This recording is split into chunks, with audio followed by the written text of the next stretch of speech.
In this world of social media, one of the most important things that we think about is exposure.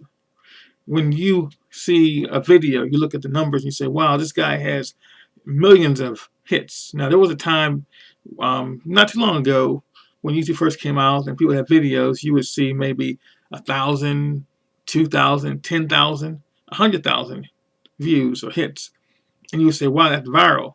A guy could actually have 25,000 views and be considered a viral experience or a viral event. Nowadays, you have to have a million. It's like the old days of the box office. When the movie made $100 million, it was considered a mega hit. Now it's got to make $200 million because it costs $1 million, almost a day to make these movies, as opposed to $1 million to make the movie at all. So the point is, the numbers have to be bigger. The spectacle has to be grander. You have to really do something to make yourself stand out. And what does it all mean? I mean, if I asked you to, subscribe to my video or to like my videos, or on Facebook to like my post and, do all these things to promote me, doesn't make me better than someone who simply said something to someone like at a party or in an office or on a bus, and the person gets something out of it. You see, just because something is multiplied does not make it better than the singular event. Okay?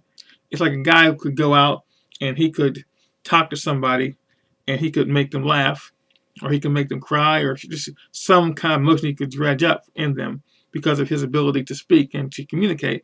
Or he can go on the stage and do a stand-up act, or he can give a monologue and talk to people, or be an actor, or be someone on this, on stage in the political arena. And you would say he has a sense of reaching people's hearts and touching them. But it really doesn't matter how grandiose the stage is.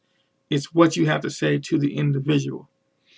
And so what I'm trying to do in my videos, anything I do, is touch that one chord in your heart that makes you think, yes, I too can do this thing. And it's really not about going viral. I know some of my videos have hit numbers over 100,000. Some have barely hit 100.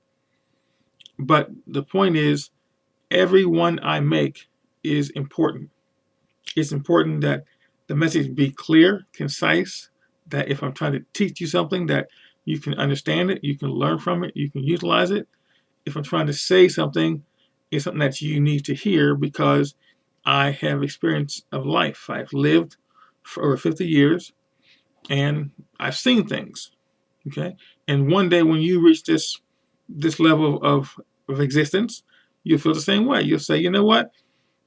I've been to the mountaintop and I've seen it. The view is great. And when you get there, you're going to love it too.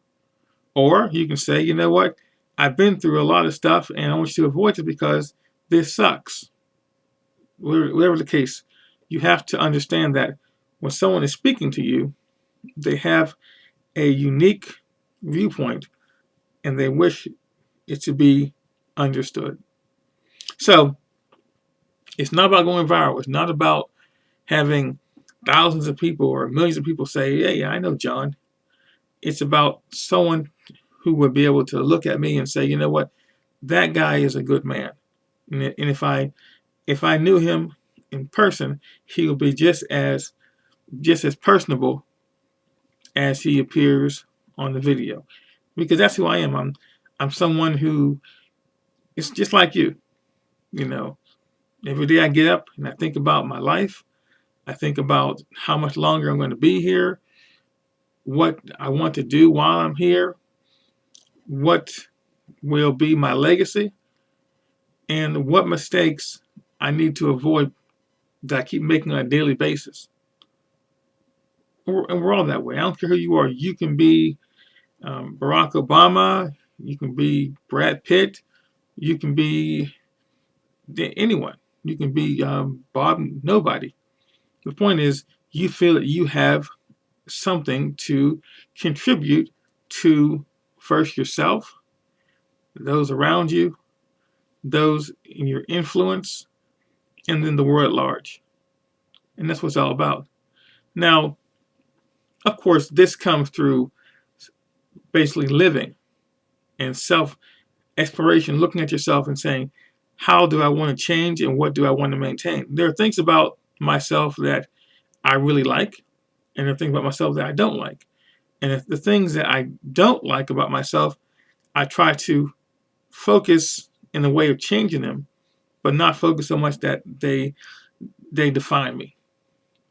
And I'm sure, I don't need to tell you about the things about myself I don't like. That's personal. But the point is, we all have things about ourselves that we don't particularly like. It may be a physical thing. It might be a personality trait, whatever. It might be just the way we react without thinking. It's like a visceral response, an autonomic response that we have about things. It might be our first response is always a little bit without thinking. It's just like it's like when someone says boo and you react, or if someone says boo and you turn, you punch, that kind of thing. You need to understand that if you feel safe in your environment, then nothing can take you out of your comfort zone. And if you like who you are, then you don't need people to tell you that you're good or bad. You know who you are. So what I try to do, and I think this is the most important thing, is really become the person who I like, who I can say, you know what, that guy is okay. Because people don't tend to say things about themselves, but I feel that we all know that we have some deficits of character, or we have a higher form of living that we really know we can always make better. It's like I like my sense of humor. I like the fact that I care about people. I like the fact that I like to learn. What I don't like about myself is, I'll say this much, I don't always accomplish the things that I put down as goals. A lot of times I've written down things like I would say, have a journal and I'll write down the date and say, okay, I'm going to start on this day and complete it by this time. And then years later, I find the journal and I say, wow, that was like 14 years ago. I never completed it. Or I would write a story and never end the story, never complete the story. So to me, it's about trying to complete things, get things done, do things. That's why, like right now, I'm still working on this book. I've been working on this book for a long time, and it's coming. As a matter of fact, it's over here. This is the book here. This is the title of the book. You can see that, and these are all the pages, and I'm just editing it. It'll be done hopefully within the next 3 months. But that's what I'm trying to do, and to me, this is important. I mean, once it's complete, once it's done, I can say, move on to the next thing. But I know that there is something that comes from completing something that we can't even imagine. It's like if Thomas Edison decided one day, when he was working on a light bulb, he said, you know what, I work too hard. The filaments don't work, and they're not holding the source, so they keep burning out, and I'm not going to do that. Then we'd be like this here, basically, in the dark, even more so than that. But he decided he's going to get the thing done. He got it done. Okay. Alexander Graham Bell, same thing. When he got the patents, or he basically had the partial makings of a phone, and he was able to tweak it to make it work, and he was able to do that. Or Ford, when he perfected the car in the assembly process. It goes on and on and on. There's people who have had thoughts in their minds, and they said, I want to get it done, and they did it, and we live in the glory of what they achieved. But just as there are things that we see and we live in and we experience, there are also things that we never got to see, because somebody somewhere, we don't know who they are because it never came out, had something that they wanted to put out there for the world, and they said, forget it. I don't got time for it. No one wants this thing, and we don't have it. Who knows what we could have had right now? We could have had teleportation. We could have had flying cars. We could have had invisibility. We could have had cures for all kinds of diseases. We could have had systems that teach us how our brains can assimilate information within hours instead of months or years. We could have so many things.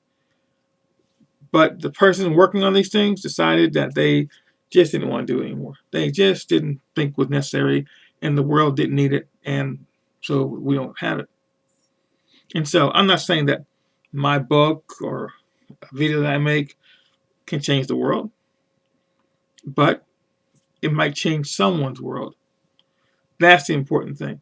When I read the comments on my videos from the people who study and learn from what I have to offer, and they say that they were able to get through school, or to pass a test, or to feel better about something, or they got some kind of idea that they were able to use, I feel, you know what? I wasn't even going to make that video, and I did it. For example, the one video I have, which is my highest viewed video on percentages, it's got right now 138,000 views. I was not going to make that video. I actually was in the process of making the video. I had a thought in my mind. I thought I said the wrong word, which happens sometimes. And I was just about to, just dump the video. And I kept on going. And it's been a great success as far as helping people out. So that's what it's all about. Looking at not who you are to yourself, that's important, but what you're going to show to the world, and who's going to be able to derive something from it. That is so important. That is so important. So I'm always trying to bring this out into people. Tell them about, don't hide your greatness. Don't look at yourself as being unimportant. I always say this, and I'll say it again. If you go into a room and you see 5 people, and amongst the 5 people, there's a dog, and there's a cat, and then there's a fly on the wall, and there's a bird on the window. If you were to ask who is the most important person in this room, raise your hand. Everything in that room should raise their hand, because to them, they are the most important, as it should be. You should never look at somebody and say, you know what, this person is just better than me. Why? Because they're taller, because they have more muscles, or because they're perceived as being more attractive, or they're wealthier. It doesn't matter what it is. If there's any kind of something that you think the person has over you, it's just a perception. It's not real. Because there are things about you that make you who you are. And that's special. If I see someone and they're playing an instrument and I can't play it, and I say, well, if I could do that, it'd be, wow, world changing. Or they speak a language I can't speak. If I can speak a language, wow, I'll be so happy. Or if they have amassed a certain fortune, or if they have a lifestyle. You see someone whose house is just so nice and neat, and the relationship it just seems so perfect, and they've got the job and the children and the vacation homes, and just, or the attitude, or the wardrobe, or just the way of speaking, or way of writing, or way of just being, that you say, well, man, I wish I could do that. Understand that they feel the same way about other parts that they don't have. So don't focus on those kind of things. Don't focus on what you don't have. Focus on what you can achieve. Go for it and be all you can be. But my message here is, do that thing. Get that thing done. This book will be written. It will be edited out. It will be published. It will be put out there. I will make more videos. It is so important. And it's not so much that you like me, that you make me viral, that you have giving me 100,000 or 1,000,000 subscribers. It's not what it's about. It's that you know that when you see me, I'm being honest. That's all I care about, is that I honestly express what I have to say to you and reflect back to me, because I watch my videos as much as I want you to watch them as well, because there are times when I forget who I was. I forget how brilliant I was in a certain way when I feel down. I say, you know what? I'm the guy who can do that thing. I forgot. I'm glad it's on tape. Okay. So, have a wonderful day. Continue to be who you are and grow to be who you ultimately will become. And that's the person who you should have been, or you already were, but you never knew it because you were focusing on something less than. Thank you and have a great day.